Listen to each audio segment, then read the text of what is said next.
ಇನ್ನು ದಾವಣಗೆರೆ ಬಿಜೆಪಿಯಲ್ಲಿ ಸಂಧಾನವಾದ್ರೂ ಕೂಡ ಅಸಮಾಧಾನ ಮಾತ್ರ ಇನ್ನು ಭುಗಿಲೇಳ್ತಾ ಇರುವಂತೆ ಕಾಣಿಸ್ತಾ ಇದೆ. ಖಾಸಗಿ ರೆಸಾರ್ಟ್ನಲ್ಲಿ ಸಂಧಾನ ಸಭೆಯನ್ನ ಮಾಡಿದ್ರು. ಈ ವೇಳೆ ರೇಣುಕಾಚಾರ್ಯ, ಮಾಡಾಳ್ ಮಲ್ಲಿಕಾರ್ಜುನ್ ಅಸಮಾಧಾನವನ್ನ ಹೊರಹಾಕಿದ್ರು ಅನ್ನೋ ಮಾಹಿತಿ ಇದೆ. ಜೊತೆಗೆ ಮಾಜಿ ಮೇಯರ್ ಅಜಯ್ ಕುಮಾರ್ ಮತ್ತು ಯಶವಂತ್ ಜಾಧವ್ ಇಬ್ರು ಏಕವಚನದಲ್ಲೇ ವಾಗ್ದಾಳಿಯನ್ನ ಕೂಡ ನಡೆಸಿದ್ರಂತೆ.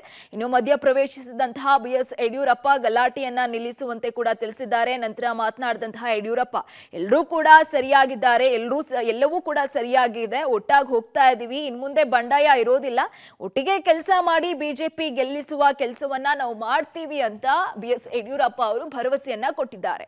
2-3 ಗಂಟೆ ಕಾಲ ಎಲ್ಲರ ಭಾವನೆಗಳನ್ನ ತಿಳ್ಕೊಳ್ಳುವಂತ ಪ್ರಯತ್ನ ಮಾಡಿದ್ರು.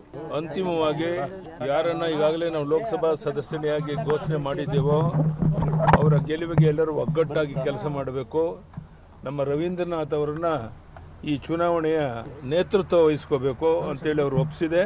ಅವರ ನೇತೃತ್ವದಲ್ಲಿ ಚುನಾವಣೆ ಮಾಡ್ತೇವೆ. ದೊಡ್ಡ ಅಂತರದಲ್ಲಿ ಈ ಲೋಕಸಭಾ ಚುನಾವಣೆ ಗೆಲ್ತೇವೆ. ಆ ಬಗ್ಗೆ ಯಾವುದೇ ಸಂಶಯ ಇಟ್ಕೊಳ್ಬೇಡಿ. ಆ ದಿಕ್ಕಿನಲ್ಲಿ ಎಲ್ಲ ರೀತಿಯ ಚರ್ಚೆಯಾಗಿ ಒಟ್ಟಾಗಿ ಒಂದಾಗಿ ನಮ್ಮ ಮುಂದೆ ಹೋಗ್ತಾ ಇದ್ದೇವೆ. ಇನ್ನು ಯಾವುದೇ ಒಡಕು ಮಾತಿಗೆ ಅವಕಾಶ ಇಲ್ಲ.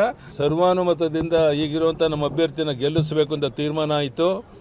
ರವೀಂದ್ರನಾಥ್ ಅವರ ಬಗೆಹರಿಯಲಿಲ್ಲಂಥದ್ದೇನು ನಾವು ಆಗಿದ್ದಿಲ್ಲ. ಸಣ್ಣ ಪುಟ್ಟ ಆಗಿದ್ದು ದೋಷಗಳು ಅವನ್ನೆಲ್ಲ ಸರಿ ಮಾಡಿದ್ದೀವಿ. ಮುಂದೆ ಭಾರತೀಯ ಜನತಾ ಪಾರ್ಟಿ ದಾವಣಗೆರೆ ಪಾರ್ಲಿಮೆಂಟ್ ಕ್ಷೇತ್ರನ ಗೆಲ್ತಕ್ಕಂಥದಕ್ಕೆ ಏನೇನು ಪ್ರಯತ್ನ ಮಾಡ್ಬೋದು ಮಾಡಿ ಗೆಲ್ಲಿಸ್ತೀವಿ. ಸಂಧಾನ ಸಕ್ಸಸ್ ಆಯಿತು ಸರ್? ಸಂಧಾನ ಏನಿಲ್ಲ, ನಾವು ಒಬ್ರಿಗೊಬ್ರು ಮಾತಾಡ್ದಂಗೆ ಇದ್ದದ್ದು ತೊಂದರೆ ಆಗಿತ್ತು. ಈಗ ಮಾತಾಡಿದ್ದೀವಿ, ಸರಿಯಾಗೈತಿ.